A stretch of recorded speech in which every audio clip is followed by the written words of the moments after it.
जय हिंद। आज के वीडियो में हम लोग जानेंगे कक्षा 10 के विज्ञान के 30 महत्वपूर्ण बहुविकल्पीय क्वेश्चन। तो चलिए हम वीडियो को स्टार्ट करते हैं। देखिए मेरा पहला क्वेश्चन है कि मैग्नीशियम धातु का वायु में जलना एक उदाहरण है।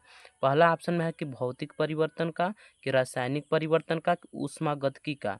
तो देखिए इसका सही करेक्ट आंसर हो जाएगा ऑप्शन नंबर बी, रासायनिक परिवर्तन का। तो यहाँ पे हम इसके बी पर क्लिक कर देंगे, रासायनिक परिवर्तन का।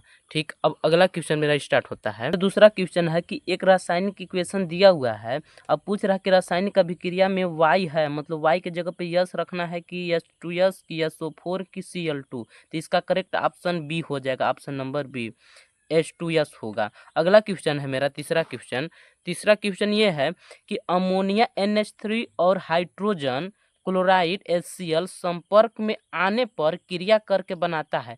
क्या बनाता है? अमोनियम क्लोराइड बनाता है, कि अमोनियम सल्फाइड बनाता है, कि अमोनियम ऑक्साइड बनाता है।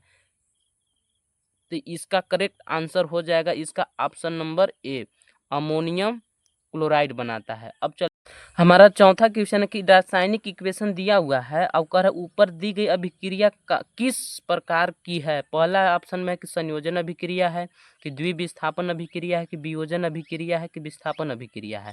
तो आप इसको ध्यान से देखेंगे तो यहाँ पे Fe2O3+2L है, और यहाँ पे क्या है, ये L2O3+2Fe। जैसे कहने का मतलब Fe के जगह पे स्थान ले रहा है एल्युमिनियम। तो ये एक तरह से विस्थापन अभिक्रिया थी। इसका ऑप्शन नंबर डी सही हो जाएगा, विस्थापन अभिक्रिया है।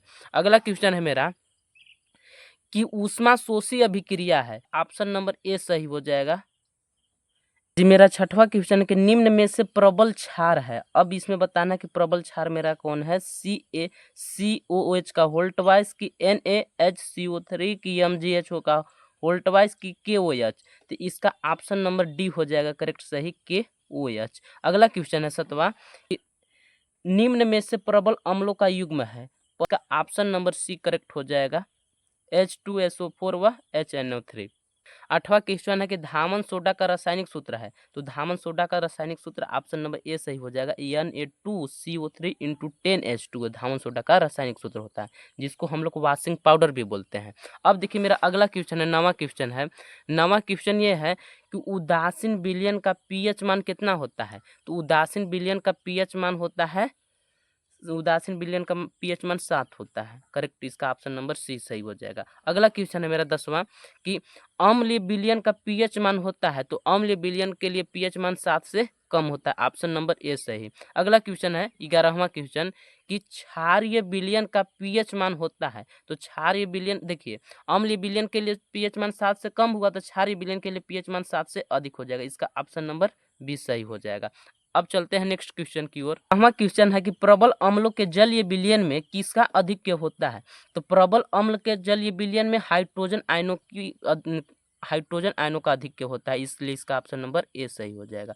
अगला क्वेश्चन है मेरा कि निम्न में से दुर्बल अम्ल है। तो निम्नलिखित में से कौन सा मेरा दुर्बल अम्ल है। तो इसका करेक्ट आंसर हो जाएगा ऑप्शन नंबर बी, HCN दुर्बल अम्ल है। अगला क्वेश्चन है मेरा कि लेड बैटरियों में प्रयुक्त किए जाने वाला अम्ल है। तो इसमें ऑप्शन दिया है नाइट्रिक अम्ल, कि हाइड्रोक्लोरिक अम्ल, की सल्फ्यूरिक अम्ल। तो इसका ऑप्शन नंबर सी सही हो जाएगा, सल्फ्यूरिक अम्ल। लेड बैटरियों में कौन सा अम्ल प्रयोग किया जाता है, सल्फ्यूरिक अम्ल। अब चलिए हम नेक्स्ट क्वेश्चन की ओर आगे बढ़ते हैं। देखिए मेरा 15वां क्वेश्चन है कि सल्फ्यूरिक अम्ल में अम्लीय हाइड्रोजन परमाणुओं की संख्या होती है। तो ऑप्शन दिया है 2 की 1 की 3 की 0। तो आपको मालूम होगा कि सल्फ्यूरिक अम्ल का सूत्र यही ना होता है, H2SO4। इसमें बताइए, देखिए SO4, इसमें देखिए कि हाइड्रोजन कितना है, 2। तो इसमें ऑप्शन नंबर इसका ए सही हो जाएगा, ऑप्शन नंबर 2। अगला क्वेश्चन है 16वां क्वेश्चन है कि किसी विलयन का पीएच मान 4 है, तो उसमें उपस्थित हाइड्रोजन आयन की सांद्रता है। तो इसका ऑप्शन नंबर ए सही हो जाएगा। जैसे यहाँ पे पीएच मान जितना बोलेगा 4, तो यहाँ पे 4 बोला है, तो यहाँ पे हो जाएगा 1 × 10⁻⁻4 मोल प्रति लीटर। ऑप्शन नंबर ए सही हो जाएगा।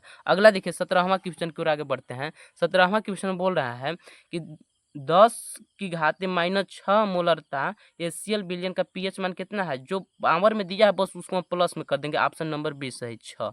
इसका ऑप्शन नंबर बी सही हो जाएगा। अगला क्वेश्चन है मेरा 18वां क्वेश्चन कि शुद्ध जल का पीएच मान होता है, तो शुद्ध जल का पीएच मान कितना होता है? शुद्ध जल आपको पता था कि उदासीन होता है, इसलिए इसका पीएच मान 7 होता है। इसका ऑप्शन नंबर सी सही हो जाएगा। अगला क्वेश्चन है कि यहाँ देख सकते हैं H2S विलयन का पीएच मान होता है, तो H2S आप देख रहे हैं कि ये अम्ल है, तो अम्ल विलयन के लिए पीएच मान कितना होता है? 7 से कम कि 7 से अधिक? तो इसका ऑप्शन नंबर सी सही हो जाएगा, 7 से कम। अगला क्वेश्चन है हमारा 20वां क्वेश्चन है कि निम्न में से किसकी प्रकृति अम्लीय होती है? पहला ऑप्शन में दिया है चूने का पानी, कि नींबू का रस, कि प्रति अम्ल, कि मानव रक्त। तो इसका ऑप्शन नंबर बी सही हो जाएगा, नींबू रस।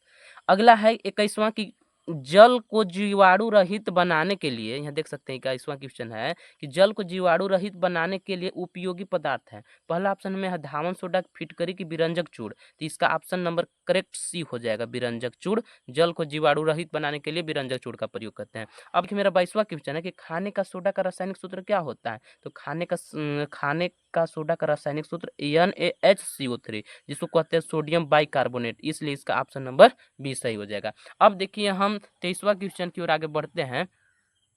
23वां क्वेश्चन है कि विरंजक चूड़ का रासायनिक सूत्र क्या होता है? तो विरंजक चूड़ का रासायनिक सूत्र CaOCl2 होता है, इसलिए ऑप्शन नंबर इसका बी सही हो जाएगा। अब देखिए मेरा 24वां क्वेश्चन है कि प्लास्टर ऑफ पेरिस का रासायनिक सूत्र क्या होता है? तो प्लास्टर ऑफ पेरिस का रासायनिक सूत्र CaSO4 × 1/2H2O होता है, इसलिए ऑप्शन नंबर ए सही हो जाएगा। अगला क्वेश्चन है मेरा कि बेकिंग पाउडर का रासायनिक सूत्र क्या होता है? बेकिंग पाउडर कह ले चाहे खाने का सोडा कर ले, एक ही बात है, इसलिए इसका ऑप्शन नंबर ए सही हो जाएगा, NaHCO3। अब देखते हैं नेक्स्ट क्वेश्चन की ओर। 26वां क्वेश्चन है मेरा, देख सकते हैं 26वां क्वेश्चन है कि धोने का सोडा का रासायनिक सूत्र क्या होता है?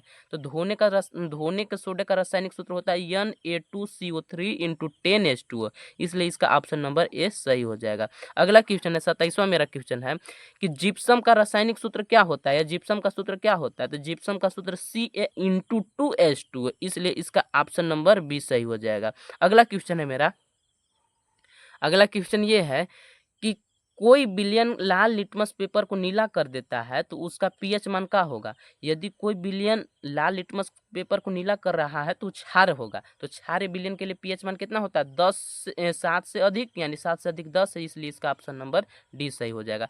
अब देखिए मेरा 29वां क्वेश्चन है। 29वां क्वेश्चन ये है कि अम्ल लाल लिटमस पेपर को नीला कर देता है, ये बात सत्य है कि असत्य है, कि ये दोनों? तो इसका ऑप्शन नंबर बी सही हो जाएगा। अम्ल लाल लिटमस पेपर को नीला नहीं करता है, बल्कि नीला लिटमस पेपर को लाल कर देता है, इसलिए यह असत्य है। अब देखिए 30वां क्वेश्चन है, क्या अम्ल नीला लिटमस पेपर को लाल करता है? हाँ जी, तो इसका ऑप्शन नंबर बी सही हो जाएगा, सत्य। अगर वीडियो अच्छा लगा हुआ तो वीडियो को लाइक कीजिएगा और चैनल को सब्सक्राइब कर लीजिएगा।